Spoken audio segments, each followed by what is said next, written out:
ओम नमो कृष्ण वासुदेवाय नमः। आप सभी को प्राणिपात दोस्तों, आज हमारे 12वें अध्याय की तरफ हम जा रहे हैं। तो फ्रेंड्स, आप सभी के अच्छे स्वास्थ्य की कामना करता हूँ मैं। और हमारे सबसे पहले सभी को राधे राधे, सभी को मेरी तरफ से प्रणाम। और हम भी शुरुआत करते हैं। आज राजा परीक्षित के जन्म के बारे में हम बताएंगे आपको। शौनक जी कैसे कहते हैं, शौनक जी कैसे किस अंदाज में कहा, देख लीजिए दोस्तों। अश्वत्थामा ने जो अत्यंत तेजस्वी ब्रह्मास्त्र चलाया था, उससे उत्तरा का गर्भ नष्ट हो गया, परंतु भगवान ने उसे पुनर्जीवित कर दिया। उस गर्भ से पैदा हुए महाज्ञानी महात्मा परीक्षित के, जिन्हें सुखदेव जी ने ज्ञानोपदेश दिया, जन्म कर्म यही वह परीक्षित राजा थे। इसलिए नाम रखा था परीक्षित। ये दोस्तों, नाम क्यों रखा परीक्षित? अरे जीवन की शुरुआत ही नहीं हुई, अभी तक स्टार्टअप हुआ है, वो बाहर ही नहीं आया, तभी से वो एग्जाम दे रहा है, परीक्षा दे रहा है, लड़ा हो अपनी जिंदगी से, तभी तो राजा परीक्षित कहलाए, है ना। जन्म कर्म मृत्यु और उसके बाद जो गति उन्हें प्राप्त हुई, वो सब आदि आप ठीक समझे तो कहे तो हम लोग बड़ी श्रद्धा के साथ सुनना चाहते हैं। देखो, शौनक जी बता रहे थे, हम सब सुनने वाले हैं, हम श्रोता हैं, हम श्रोता लोग हैं। मैं अभी भी बोल रहा हूँ, मैं तो आपको मैं बता रहा हूँ मेरी तरफ से, लेकिन एक्चुअली जो कौन है, तो जो श्री शौनक जी, उन्होंने जो बताया उसको हम सुन रहे हैं। ठीक है दोस्तों, श्रोता बहुत इंपॉर्टेंट रोल प्ले करता है। ठीक है दोस्तों, जी ने कहा, धर्मराज युधिष्ठिर अपनी प्रजा को प्रसन्न रखते हुए पिता के समान उसका पालन करने लगे। भगवान श्री कृष्ण के चरण कमलों के सेवन से वे समस्त भोगों से निष्पृह हो गए थे। शौनकादि ऋषियों, उनके पास अतुल संपत्ति थी। उन्होंने बड़े बड़े यज्ञ किए थे तथा उनके फलस्वरूप श्रेष्ठ लोगों का अधिकार प्राप्त किया। उनकी रानियां और भाई अनुकूल थे, सारी पृथ्वी उनकी थी। वे जम्बूद्वीप के स्वामी थे और उनकी कीर्ति स्वर्ग तल तक फैली हुई थी। उनके पास भोग की ऐसी सामग्री थी जिसके लिए देवता लोग पीला लेते रहते थे, परंतु जैसे भूखे मनुष्य को भोजन के अतिरिक्त दूसरे पदार्थ नहीं स्वाते, वैसे ही उन्हें भगवान के सिवा दूसरा कोई वस्तु सुख नहीं देती थी। शौनक जी ने उत्तरा के गर्भ में स्थित वह वीर शिशु परीक्षित जब अश्वत्थामा के ब्रह्मास्त्र के तेज से जलने लगा, तब उसने देखा कि उसकी आंखों के सामने एक ज्योतिर्मय पुरुष है। वो देखने में तो अंगूठे भर का है, परंतु उसका स्वरूप बहुत ही निर्मल है। अत्यंत सुंदर श्याम शरीर है, बिजली के समान चमकता हुआ, पीताम्बर धारण किए हुए, सिर पर सोने का मुकुट झिलमिला रहा है। उस निर्विकार पुरुष के बड़ी ही सुंदर लंबी लंबी चार भुजाएं, कानों में तपाए हुए स्वर्ण के सुंदर कुंडल है, आंखों में लालिमा है, हाथ में लुक के समान जलती हुई गदा लेकर उसे बार बार घुमाता जा रहा है और स्वयं शिशु के चारों ओर घूम रहा है। जैसे सूर्य अपनी किरणों से कुहेर को भगा देते हैं, वैसे वो गदा के द्वारा ब्रह्मास्त्र के तेज को शांत करता जा रहा है। उस पुरुष को अपने समीप देखकर वो गर्भस्थ शिशु सोचने लगा कि ये कौन है। इस प्रकार उस 10 मास की गर्भस्थ शिशु के सामने ही धर्मरक्षक अप्रमेय भगवान श्री कृष्ण ब्रह्मास्त्र के तेज को शांत करके वही अंतर्धान हो गए। तदनंतर अनुकूलित ग्रहों के उदय से युक्त समस्त सद्गुणों विकसित करने वाले शुभ समय के पांडु के वंशधर परीक्षित का जन्म हुआ। जन्म के समय ही वह बालक इतना तेजस्वी दिख पड़ता था, मानो स्वयं पांडु ने ही फिर से जन्म लिया। पित्र के पौत्र के जन्म की बात सुनकर राजा युधिष्ठिर मन में बहुत प्रसन्न हुए। उन्होंने भीष्म, कृपाचार्य आदि ब्राह्मणों से मंगल वाचन और जाति कर्म संस्कार करवाए। महाराज युधिष्ठिर दान के योग्य समय को जानते थे। उन्होंने प्रजातीर्थ नामक काल में, अर्थात नाल काटने के पहले ही, ब्राह्मणों को स्वर्ण, गौ, गांव, उत्तम जाति के हाथी घोड़े और उत्तम अन्न का दान दिया।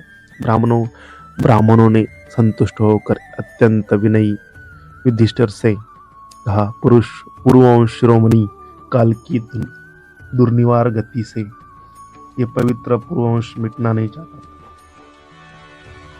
परंतु तुम लोगों पर कृपा करने के लिए भगवान विष्णु ने यह बालक देकर इसको रक्षा कर दी, इसलिए इसका नाम विष्णुरात होगा। निसंदेह ये बालक संसार में बड़ा यशस्वी भगवान का परम भक्त और महापुरुष होगा। युधिष्ठिर ने कहा, महात्माओं, ये बालक क्या अपने उज्जवल यश से हमारे वंश के पवित्र कीर्ति महात्मा राजवंशियों का अनुसरण करेगा?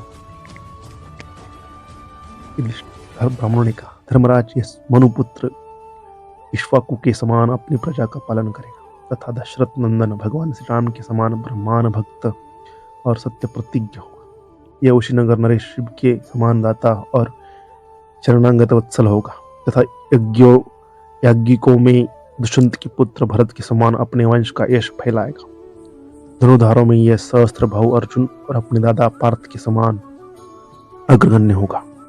यह अग्नि के समान दुर्धर्ष और समुद्र के समान दुरस्तर होगा। ये सिंह के समान पराक्रमी, हिमाचल की तरह आश्रय लेने योग्य, पृथ्वी के तितिक्षु और माता पिता के समान सहनशील होगा। इससे पितामह ब्रह्मा के समान क्षमता रहेगी। भगवान शंकर की तरह ये कृपालु होगा और संपूर्ण प्राणियों का आश्रय देने में यह लक्ष्मीपति भगवान विष्णु के समान होगा। ये समस्त सद्गुणों की महिमा धारण करने में श्री कृष्ण का अनुयायी होगा। रंती देव के समान उदार होगा और ययाति के समान धार्मिक होगा। धैर्य में बलि के समान और भगवान श्री कृष्ण के प्रति दृढ़ निष्ठाओं में यह ब्रह्माद प्रहलाद के समान होगा। यह बहुत से अश्वमेध यज्ञों का करने वाला और ऊर्ध्वों को सेवक होगा। इससे पुत्र राजर्षि होंगे। मर्यादा का उल्लंघन करने वालों को यह दंड देगा। यह पृथ्वी माता और धर्म की रक्षा के लिए कलियुग का भी दमन करेगा। ब्राह्मण कुमार के शाप से तक्षक के द्वारा अपनी मृत्यु सुनकर यह सबकी आसक्ति छोड़ देगा और भगवान के चरणों की शरण लेगा। राजन, व्यासनंदन सुखदेव जी से ये आत्मा के यथार्थ स्वरूप का ज्ञान प्राप्त करेगा और अंत में गंगा तट पर अपने शरीर को त्याग कर निश्चयी अभय प्राप्त करेगा। ज्योतिष शास्त्र के विशेषज्ञ ब्राह्मण राजा युधिष्ठिर को इस प्रकार बालक के जन्म लग्न का फल बतलाकर और भेंट पूजा लेकर अपने घर चले गए। वही ये बालक संसार में परीक्षित के नाम से प्रसिद्ध हुआ, क्योंकि वो समर्थ बालक गर्भ में से जिस पुरुष का दर्शन पा चुका था उसका स्मरण करता हुआ लोगों में उसकी परीक्षा करता रहता। ये देखिए, इनमें से कौन सा वह जैसे शुक्ल पक्ष में प्रतिदिन चंद्रमा अपनी कलाओं से पूर्ण होता बढ़ता है, वैसे ही वह राजकुमार अपने गुरुजनों के लालन पालन से क्रमशः अनुदिन बढ़ता हुआ शीघ्र ही सयाना हो गया। इसी समय स्वजनों के वध का प्रायश्चित करने के लिए राजा युधिष्ठिर ने अश्वमेध यज्ञ के द्वारा भगवान की आराधना करने का विचार किया, परंतु प्रजा से वसूल किए हुए कर और दंड जुर्माने की रकमें अतिरिक्त और धन न होने के कारण वे बड़ी चिंता में पड़ गए। उनका अभिप्राय समझकर भगवान श्री कृष्ण की प्रेरणा से उनके भाई उत्तर दिशा में राजा मरुत और ब्राह्मण द्वारा छोड़ा हुआ बहुत सा धन ले आए। उससे यज्ञ की सामग्री एकत्र करके धर्म वीरू महाराज युधिष्ठिर ने 3 अश्वमेध यज्ञों के द्वारा भगवान की पूजा की। युधिष्ठिर के निमंत्रण से पधारे हुए भगवान ब्राह्मणों द्वारा उनका यज्ञ संपन्न कराकर अपने सुहृद पांडवों की प्रसन्नता के लिए कई महीनों तक वही रहे। शनक जी इस बात भाइयों सहित राजा युधिष्ठिर और द्रौपदी से अनुमति लेकर अर्जुन के साथ यदुवंश में घिरे हुए भगवान श्री कृष्ण द्वारका के लिए प्रस्थान किया। ये दोस्तों, तो आज इस अध्याय में हमने राजा परीक्षित के बारे में, उनका जन्म कैसे हुआ, कितने मतलब यार जिंदगी शुरू ही नहीं हुई, अभी तो वो माँ के गर्भ के अंदर ही ओनली 10 दिन के अंदर ही उसके ऊपर ने आघात कर दिया। क्या थी पावर, क्या थी? आप बोलते हैं ना, जो लोग बोलते हैं कि यार ये नहीं हो सकता, आए ना बचा दिया। जो नहीं हो सकता तो कुछ जहाँ आपकी मति भ्रष्ट हो जाए, जहाँ आप मतलब आपके सवाल बंद हो जाएगी, यार अभी मैं कुछ नहीं कर सकता, अभी मेरे से होगा नहीं, जब तेरे से नहीं होगा भगवान तो तेरे भेजन क्यों? जिसके बारे में हमें सोचना नहीं है उसके बारे में बिल्कुल भी आपको कुछ नहीं सोचना दोस्तों, अपना कर्म करते रहे बस, बाकी सब है सोचने वाले भगवान श्री कृष्ण है। आपको कुछ नहीं, अपने आप के ऊपर विश्वास कीजिए और दोस्तों